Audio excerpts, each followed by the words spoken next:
ابھی آپ کو اپڈیٹ کریں گے۔ الیکشن کمیشن کے ممبر سندھ اور بلوچستان کی تعیناتی حکومت نے سپریم کورٹ جانے کا فیصلہ کیا ہے۔ نعیم الحق کہتے ہیں وزیراعظم اور اپوزیشن لیڈر کے درمیان معاملے پر اتفاق رائے نہیں ہو سکا ہے۔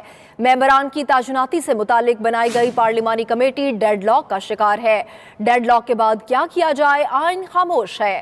معاملے پر سپریم کورٹ سے رجوع کیا جا رہا ہے۔ مزید کیا کہا، دیکھیے۔ الیکشن کمیشن کی ممبرشپ کے حوالے سے 2 سیٹیں خالی ہوئی تھیں، ایک سندھ کی اور ایک بلوچستان کی۔ وزیر اعظم صاحب اور لیڈر آف دی اپوزیشن کے درمیان اتفاق رائے نہیں ہو پایا ان سیٹوں کے حوالے سے۔ پھر ہم نے قوانین کے مطابق ایک کمیٹی بنائی قومی اسمبلی میں، ایک ہماری کمیٹی تھی، ایک اپوزیشن کی۔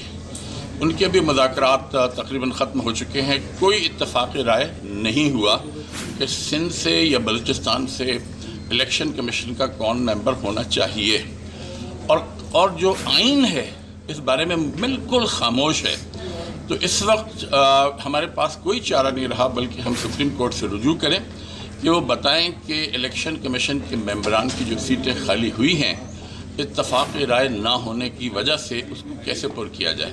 آئین اس بارے میں بالکل خاموش ہے۔ یہ ایک بہت بڑا لکونہ ہے جس کو ختم کرنے کی ضرورت ہے، اور سپریم کورٹ اس بارے میں ہم ان سے مشاورت شروع کر رہے ہیں۔ جو وہ فیصلہ کریں گے، ظاہر ہے امید ہے کہ مسئلہ حل ہو جائے گا۔